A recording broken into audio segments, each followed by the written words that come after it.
Film की शुरुआत एक ग्लैमरस मॉडल किम्बर्ली से होती है जो वेस्ट वर्जीनिया के घने जंगलों की ओर एक रियलिटी शो की शूटिंग के लिए रवाना हो रही होती है। ड्राइव करते हुए वह अपने मैनेजर से फोन पर बातचीत कर रही होती है जो उसे शूटिंग लोकेशन की डिटेल दे रहा होता है। तभी वे एक सुनसान रास्ते इंटरसेप्शन रोड पर पहुंचती है, यानी कि रॉन्ग टर्न मोड़ पर आ जाती है, जहां उसका मैनेजर उसे सुझाव देता है कि वह पेपर फैक्ट्री वाले शॉर्टकट से जाए। किम्बर्ली उसी रास्ते पर अपनी कार ले जाती है। जब वह उस रास्ते पर पहुंचती है तो उसकी कॉल कट जाती है, उसके फोन में नो सिग्नल दिखने लगता है। इसी बीच अचानक एक आदमी उसकी गाड़ी से टकरा जाता है जिससे वह घबरा जाती है।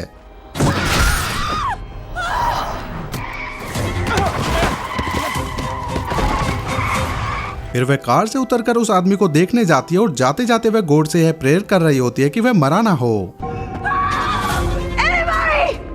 और जब वह उसके पास में जाती है और देखती है कि वह मरा नहीं है, जिसकी सांसें चल रही होती है और वह उसे बचाना चाहती थी, और वह देखने में एक म्यूटेंट लग रहा होता है जिसकी बॉडी किसी केमिकल से खराब हो गई है। लेकिन जैसे ही किम्बर्ली उसे सीपीआर देने के लिए उसके पास में आती है तो वह म्यूटेंट अचानक से उसे झपट कर पकड़ लेता है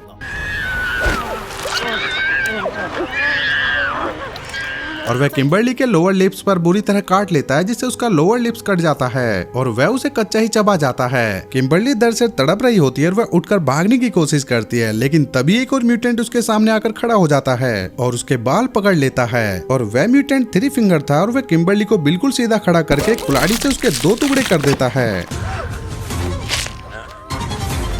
और वह दोनों उसकी बॉडी का एक एक पार्ट पकड़कर वहां से घसीटते हुए ले जाते हैं। और दोस्तों, मैंने यहाँ पर इसलिए ब्लर किया है क्योंकि यह सीन काफी डिस्टर्बिंग है। और फिर मूवी का सीन शिफ्ट होता है जहाँ पर हमें रिटायर्ड कर्नल डेल मर्फी को दिखाया जाता है और वही वेस्ट वर्जीनिया के जंगलों में रियलिटी शो होस्ट कर रहा होता है। और उस शो का नाम अपोक्लिप्स होता है, जिसमें टोटल 6 पार्टिसिपेंट होते हैं, जिसमें किम्बर्ली भी होती है जो वहाँ पर पहुँच नहीं सकी क्योंकि वह रास्ते में ही उन म्यूटेंट का शिकार बन चुकी थी। और इस शो को माइकल नाम का लड़का डील कर रहा था जो इस शो का डायरेक्टर भी था। और तभी ये सब शो के लिए रेडी हो जाते हैं, लेकिन वहाँ पर किम्बर्ली मौजूद नहीं होती, जहाँ पर माइकल डिसाइड करता है कि वह उसके बगैर ही अपनी शूटिंग को स्टार्ट कर देगा। और वह शो की दूसरी प्रोड्यूसर मारा को कहता है कि वह कंटेस्टेंट बन जाए और इस बात के लिए मारिया एग्री भी हो जाती है। और फिर वह लोग पूरे जंगल में कैमरा फिट कर देते हैं ताकि वह सारे पार्टिसिपेंट पर नजर रख सकें। और इसी के साथ ही वह सारे पार्टिसिपेंट पर कैमरा लगा देते हैं। और उसके बाद में वह अपनी शूटिंग स्टार्ट कर देते हैं और डेल उन लोगों को एक अजीब गरीब टास्क दे देता है जिसमें उन सभी को जंगल में जाकर खाना ढूंढना है। और फिर वह उन 6 पार्टिसिपेंट को अलग अलग टीम में डिवाइड कर देता है और उन सभी को सारे रूल्स बता दिए जाते हैं, जिसके बाद में वह शो स्टार्ट हो जाता है। Nice work, Dale. Right. I'm ready for my 15 minutes, Hollywood.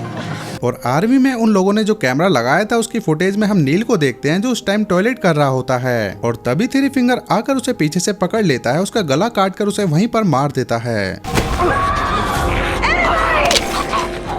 इसके बाद फिर हमें डेल को दिखाया जाता है जो जंगल में खड़ा उस गेम का गेटअप कर रहा होता है। और जब वो अपने एटीवी पर बैठा होता है तो उसमें किसी ने तीर मारकर उसके आगे वाले टायर को पंचर कर देता है।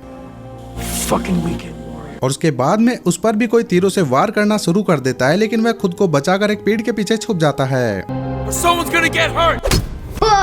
और फिर सामने से थ्री फिंगर अपनी कुल्हाड़ी उसकी तरफ फेंकता है और यहाँ पर वह उसकी कुल्हाड़ी से बच जाता है। और फिर अपना चाकू निकालकर थ्री फिंगर की तरफ फेंकता है जो सीधा जाकर उसके सीने में लग जाता है, लेकिन थ्री फिंगर को उसका थोड़ा बहुत भी असर नहीं होता।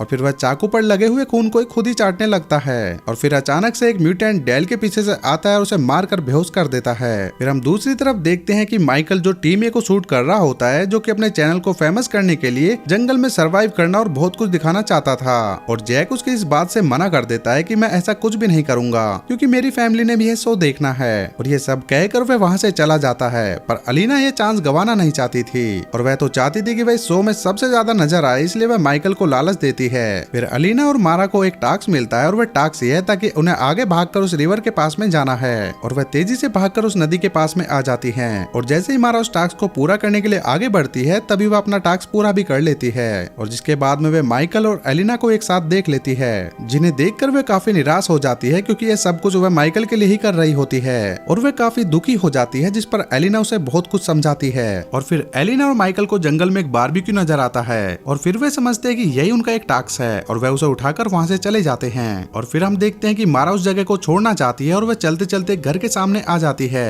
और वह उसके अंदर चली जाती है ताकि वहां पर वह फोन ढूंढ सके। और उस घर के अंदर उन्हें म्यूटेंट की फोटो भी मिलती है जिसमें टोटल 4 लोग होते हैं, माँ, बाप, ब्रदर और सिस्टर। सिस्टर जो कि बहुत खतरनाक म्यूटेंट थे और मारा उन पिक्चर को देख ही रही होती है तो वहाँ पर कोई चिल्लाते हुए अंदर आ जाता है और वह दोनों छुपकर देखने लगती है और वहाँ पर म्यूटेंट के माँ और सिस्टर नजर आती हैं, जिसमें माँ को डिलीवरी पेन हो रहा होता है और सिस्टर उसे टेबल पर लेटा देती है और वहीं एक बच्चे को जन्म दे देती है और वह बच्चा दिखने में बहुत ही ज्यादा भयानक था। एलिना और मारा उस बच्चे को देख ही रही होती है और तभी सिस्टर की नजर उन पर पड़ जाती है और वे उन दोनों पर झपटने लगती है और तभी वे दोनों दरवाजा बंद कर लेती हैं और एक बेड की सपोर्ट से दरवाजे को अच्छी तरीके से बंद कर देती हैं। लेकिन बाहर से वे सिस्टर उस दरवाजे को तोड़ रही होती है जहाँ पर मारा खिड़कियों को भी अच्छे से बंद कर देती है और वह दोनों बहुत ही ज्यादा घबरा जाती हैं क्योंकि बचने का उनके पास अब कोई भी रास्ता नहीं बचा था और उन्हें कुछ भी समझ में नहीं आ रहा होता कि वह करे तो करे क्या। और तब वह मजबूरी में उन्हें टॉयलेट के पिट से बाहर आना पड़ता है और तब वे दोनों अपनी जान बचाकर तेजी से वहाँ से भाग रही होती है, लेकिन पाव उन्हें देख लेता है और एक कुल्हाड़ी उनकी तरफ फेंक देता है जो सीधा आकर मारा के सर में लग जाती है और ये सब देखकर अलीना उसे पीछे ही छोड़कर वहाँ से भाग जाती है और फिर पाव वहाँ पर आकर मारा के सर से अपनी कुल्हाड़ी निकालता है और अलीना के पीछे चला जाता है और अलीना एक टूटे हुए पेड़ के सहारे छुपी होती है जो अपनी जान बचाने के लिए बहुत कोशिश करती है। दूसरी तरफ हम देखते हैं कि माँ ट्रक लेकर पा को लेने आती है जहाँ पर ट्रक के ऊपर उसने मारा को बांधा हुआ होता है और वह उसकी उंगली को चबाकर दूर फेंक देती है और वह उंगली सीधा अलीना के पास में जाकर गिरती है, जिसे देखकर अलीना अपने मुंह पर हाथ रखकर अपनी आवाज को रोकने की कोशिश करती है। जब वे लोग वहाँ से चले जाते हैं तब अलीना भी वहाँ से भाग जाती है। माइकल आरवी की तरफ चला जाता है जिससे अलीना अकेली रह जाती है। वहीं ब्रोदर काफी देर से छुपकर अलीना को देख रहा होता है। इतने में सिस्टर भी वहाँ पर पहुँच जाती है और अलीना को देखकर जलन महसूस करती है। गुस्से में आकर वह ब्रोदर को पीटने लगती है। इस बीच अलीना वहाँ से भागने की कोशिश करती है, लेकिन सिस्टर चाकू लेकर उसके पीछे पड़ जाती है और वह उसकी कमर पर चाकू से बहुत बार स्टैब करती है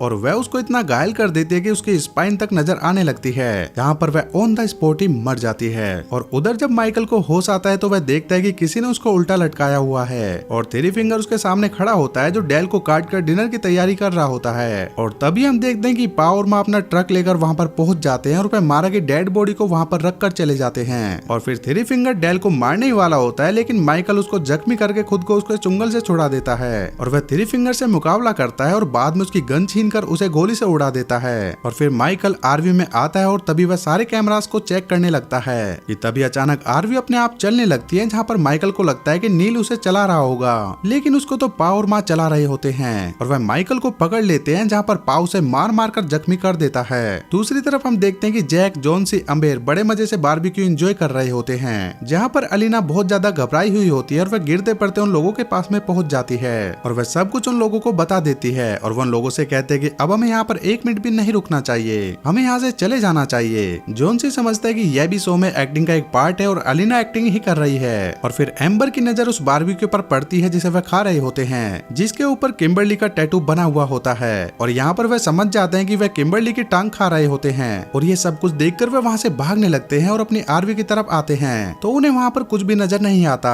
और फिर वह सारे डिसाइड कर दे कि हमें अपनी जान बचाने के लिए पेपर मिल की तरफ भागना होगा। और उधर डेल को एक घर मिल जाता है जिसमें वह आदमी मिनार्ड मिलता है जो कि रोंगटन के फर्स्ट पार्ट में गैस स्टेशन का मालिक होता है और डेल वहाँ पर अपने जख्मों पर स्टिचेस लगा रहा होता है और फिर मिनार्ड उसे उन म्यूटेंट के बारे में बताता है कि यह म्यूटेंट इनब्रीडिंग और पेपर मिल से निकलने वाले वेस्टेज की पैदावार है। और जैसे उसे पता चलता है कि डेल ने थ्री फिंगर को मार दिया तो वह उस पर अटैक कर देता है और यहाँ पर वह उससे कहता है कि थ्री फिंगर मेरा बेटा था। और फिर डेल वहाँ पर पड़ा हुआ डायनामाइट उठाता है और उसे फायर लगाकर उसे मिनार्ड के पीछे लगा देता है, जिससे मिनार्ड के चीथड़े उड़ जाते हैं और मिनार्ड के टुकड़े टुकड़े हो जाते हैं। इसके बाद में डेल म्यूटेंट से लड़ने की तैयारी करता है और लड़ाई के सारे इंस्ट्रूमेंट इकट्ठे कर लेता है और उधर वे चारों पेपर मिल को ढूंढ रहे होते हैं, जिधर से उन्हें किसी के चिल्लाने की आवाज आती है जो कि ब्रदर सिस्टर होते हैं और जब उन्हें देखते हैं तो वह उनके पीछे पड़ जाते हैं। और नीना यहाँ पर भी अपने आप को बचाने के लिए उन तीनों को छोड़कर भाग जाती है और वह तीनों उनका मुकाबला करते हैं और इन दोनों को मारकर वहाँ से भाग जाते हैं। और उधर नीना भागते भागते गड्ढे में गिर जाती है और बाहर आने की पूरी कोशिश करती है, लेकिन वह अंदर ही फंस जाती है। नीना एक सेल्फिश लड़की होती है जो कि सबको अकेला छोड़कर भाग चुकी थी,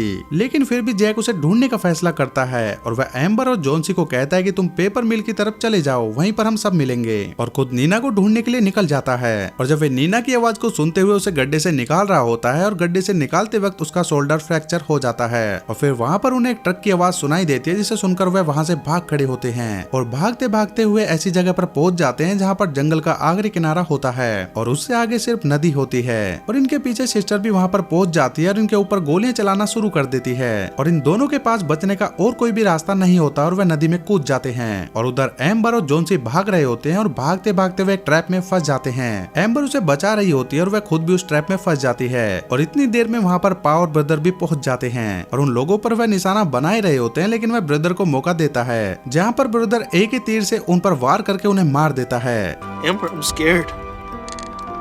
You're not alone. My mother always used to say I'd live for.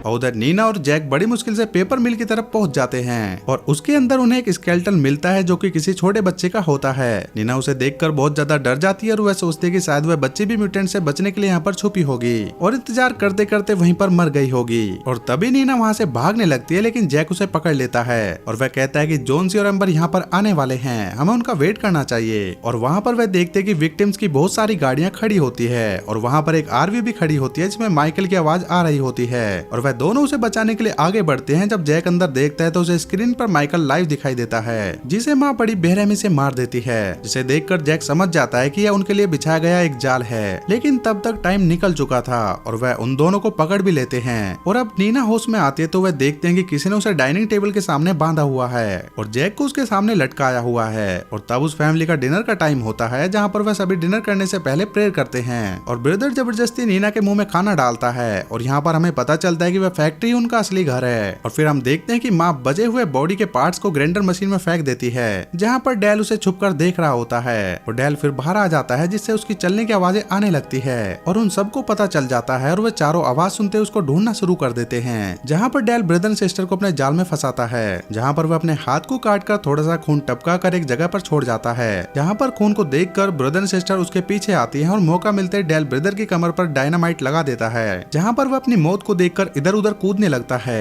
और तभी सिस्टर उसे बचाने की कोशिश करती है, जिस वजह से दोनों डायनामाइट से मारे जाते हैं। और अंदर नीना खुद को आजाद करने की कोशिश करती है और थोड़ी देर में डेल वहाँ पर पहुँच जाता है और वह उसे आजाद कर देता है, जिसके बाद में वह जैक को भी खोल देता है। जिसके बाद में पा और माँ भी वहाँ पर पहुँच जाते हैं, जहाँ पर वह अपने बच्चों के चीथड़े उड़े देखकर वह दोनों पागल हो जाते हैं। और पा कई बार डेल के ऊपर तीरों से वार करता है, क्योंकि एक स्ट्रॉन्ग इंसान था। और फिर माँ की तरफ तेज धार वाला हथियार फेंकती है और जो उसकी गर्दन में चिपक जाता है, जिससे वह हथियार धीरे धीरे उसके गले को काटने लगता है, जिससे डेल वहीं पर तड़प तड़प कर मर जाता है और उसकी ऑन द स्पॉट उसकी भी मौत हो जाती है। और नीना बड़ी मुश्किल से उस फैक्ट्री से बाहर आ जाती है और उधर जैक गलती से उस ग्राइंडर वाले रूम में चला जाता है और माँ पापा भी वहाँ पर पहुँच जाते हैं, जो उसे जबरदस्ती ग्राइंडर में फेंकने की कोशिश करते हैं। उधर नीना को जैक की चीख सुनाई देती है और वह उसकी हेल्प करने के लिए अंदर आती है और वह पा की गर्दन पर काट लेती है और उसका मांस फाड़ कर फेंक देती है। और फिर जैक पा को ग्राइंडर में धकेलने की कोशिश करता है, जिससे उसका एक हाथ कट जाता है और सही वक्त पर माँ उसे ग्राइंडर से बाहर निकाल लेती है।